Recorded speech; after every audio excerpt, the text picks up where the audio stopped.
नमस्कार, मैं आपका मित्र सर्वमित्र। मसला है कुलदीप बिश्नोई कभी भी बीजेपी को झटका दे सकते हैं। ध्यान से सुनिएगा, हरियाणा के लिए ये बड़ी खबर है। और कुलदीप बिश्नोई किसी दूसरी पार्टी के टच में है। क्यों टच में है? क्या वो अपने लिए टिकट चाहते हैं या फिर किसी और के लिए वो टिकट चाहते हैं? आपको ये तो पता होगा कि कुलदीप बिश्नोई बीजेपी से नाराज चल रहे हैं और वो और उनके बेटे भव्य बिश्नोई अभी तक बीजेपी के किसी भी प्रोग्राम में नहीं गए हैं। यानी जो अभी लोकसभा चुनाव के तहत प्रोग्राम चल रहे हैं, खासकर हिसार लोकसभा में, ना तो कुलदीप बिश्नोई किसी जनसभा में गए हैं और ना ही भव्य बिश्नोई किसी जनसभा में गए हैं। हालांकि कल यानी 20 अप्रैल को जो रंजीत चौटाला वहां से उम्मीदवार हैं बीजेपी के हिसार लोकसभा से, उन्होंने अपने पोस्टर पर भव्य बिश्नोई का एक बड़ा फोटो लगाया हुआ था, क्योंकि कल उनके प्रोग्राम जो थे वो आदमपुर हलके में थे। सो यही लग रहा था कि शायद भव्य बिश्नोई जो हैं वो प्रोग्राम में आ जाएंगे, लेकिन भव्य बिश्नोई प्रोग्राम में नहीं पहुंचे। मतलब कुलदीप बिश्नोई परिवार की नाराजगी अभी भी जारी है। और वो नाराजगी क्यों है ये आप भी जानते होंगे। और दूसरी, किस पार्टी के साथ टच में है उस पर बात करते हैं। नाराजगी क्योंकि बीजेपी ने जब से हिसार लोकसभा से रंजीत चौटाला के नाम का ऐलान किया है, आपको पता है कि वहां से कुलदीप बिश्नोई भी चाहवान थे टिकट के। सो पहली नाराजगी तब से।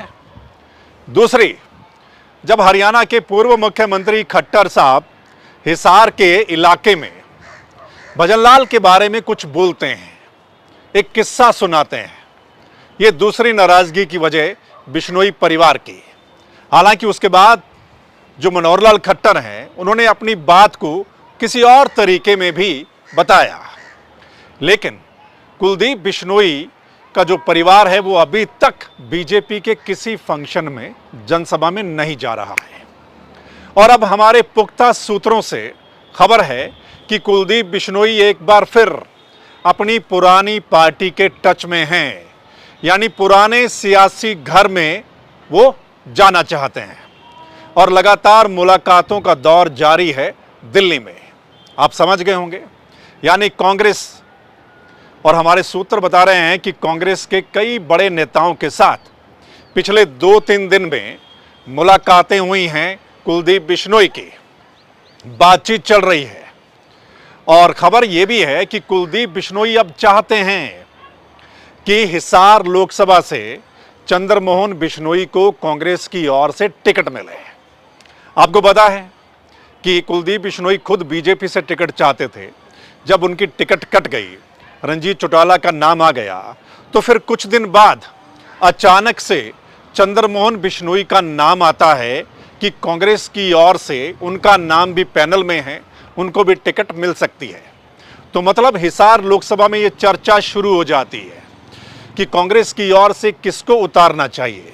तो मतलब खबर है कि बिश्नोई परिवार को फिर एकदम होप लगती है इसमें। और अब जो ताजा जानकारी है वो ये कि कुलदीप बिश्नोई चाहते हैं कि उनके बड़े भाई यानी चंद्रमोहन बिश्नोई को कांग्रेस टिकट दे हिसार लोकसभा से। और अगर ऐसा होता है तो फिर कुलदीप कल को दोबारा वापसी कर सकते हैं कांग्रेस में। और इसमें एक बात और है, जो खास बात है वो ये, कुलदीप बिश्नोई के जितने भी समर्थक हैं उनका एक बड़ा प्रेशर है इस वक्त बिश्नोई परिवार पर। कुलदीप बिश्नोई परिवार पर बड़ा प्रेशर है और उनका कहना है कि जो मौजूदा जगह पर कुलदीप बिश्नोई हैं, उस जगह को छोड़कर पुराने घर में कुलदीप बिश्नोई को वापसी करनी चाहिए। यह समर्थकों का प्रेशर है। और उस प्रेशर की वजह से ही ना तो कुलदीप बिश्नोई और ना ही उनके बेटे भव्य बिश्नोई बीजेपी की किसी जनसभा में जा रहे हैं।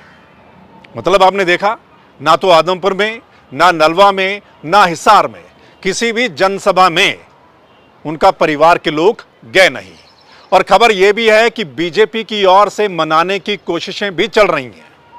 खुद खट्टर साहब भी मनाने की कोशिश कर रहे थे और भी कई नेता कि कुलदीप बिश्नोई कोई और स्टेप ना उठाए, मतलब वो मान जाएं। लेकिन दोस्तों, ये राजनीति है और राजनीति में कभी भी कुछ भी हो सकता है, ये आपको भी पता है।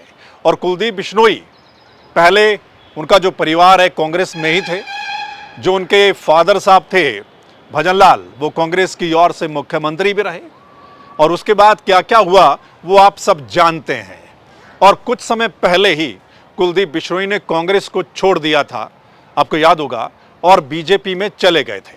यानी खुद वो विधायक थे उस समय आदमपुर से, उन्होंने इस्तीफा दे दिया था।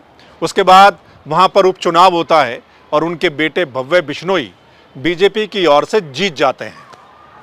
लेकिन उसके बाद यही चर्चा थी कि भव्य बिश्नोई को मंत्री बनाया जाएगा हरियाणा सरकार में। सरकार पूरी बदल गई, आपको पता है, मुख्यमंत्री बदल गए, कई मंत्री बदल गए, लेकिन भव्य बिश्नोई का नंबर नहीं लगा। उसके बाद हिसार के लोगों में चर्चा थी कि कुलदीप को लोकसभा का टिकट मिलेगा, तो वो भी नहीं हुआ। तो कुलदीप बिश्नोई की नाराजगी और बढ़ गई और उनका परिवार तभी से साइडलाइन, यानी बीजेपी से साइडलाइन चल रहा है। और अब हमारे पुख्ता सूत्र यही कह रहे हैं कि कुछ भी हो सकता है, यानी हरियाणा की राजनीति में ये एक बड़ा धमाका एक बार फिर हो सकता है। यानी कुलदीप बिश्नोई एक बार फिर कांग्रेस में वापस जा सकते हैं।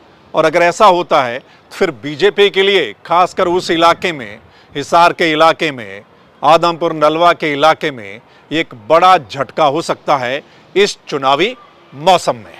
और आपको भी पता है कि कांग्रेस की लिस्ट लेट हो रही है। कई दिनों से बड़ी चर्चा है कि फलां को उतारा जाएगा, फलां को उतारा जाएगा।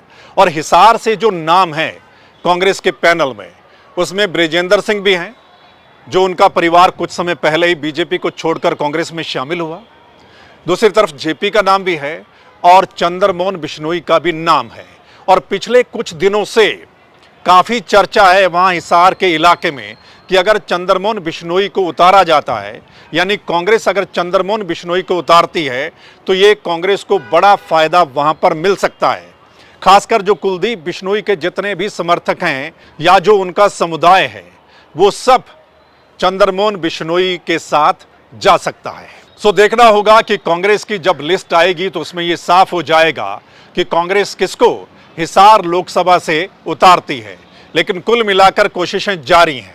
एक तरफ वीरेंद्र सिंह परिवार की कि बृजेंद्र सिंह को टिकट मिले, और दूसरी तरफ अब बिश्नोई परिवार पूरा लग गया है। और खबर तो यहां तक है कि अब कुलदीप बिश्नोई खुद चाहते हैं कि कांग्रेस की ओर से चंद्रमोहन बिश्नोई को टिकट मिले, और वो भी अपना रास्ता देख रहे हैं दोबारा वापसी करने का। देखना होगा दोस्तों, अगले कुछ दिनों में तस्वीर जो है वो साफ हो जाएगी। क्या कुछ होता है, जो भी अपडेट होगी वो हम आपके साथ साझा करेंगे। आप इस खबर पर अपनी राय जरूर दीजिएगा। इस वीडियो के नीचे कमेंट करके आपने अपनी राय देनी है इस मसले पर। और अगर आप इस वीडियो को शेयर कर देंगे तो तमाम लोग अपनी राय दे पाएंगे। और अगर ये चर्चा आपको ठीक लगी तो आप इस चैनल को, यानी द मसला को लाइक फॉलो कर लीजिएगा, ताकि जो हमारी अगली वीडियो है वो आप लोगों तक पहुंच जाए। चलिए फिर मिलते हैं अगले मसले के साथ। तब तक के लिए नमस्कार, आदाब, सत श्री अकाल, राम राम। दोस्तों, फेसबुक पर हमारे चैनल को पिछले 8 महीने से बंद कर रखा है। हम कोई भी वीडियो अपलोड नहीं कर पा रहे हैं। हमारी इनकम वहां से बंद हो गई है। चैनल को चलाना हमारे लिए मुश्किल हो गया है। लेकिन अगर आपको लगता है कि द मसला ठीक मसले उठाता है, ठीक पत्रकारिता करता है, तो आप आर्थिक सहयोग करके, यानी सहयोग राशि देकर, आप इस बैंक डिटेल या बारकोड पर जाकर द मसला चैनल को सहयोग कर सकते हैं। धन्यवाद।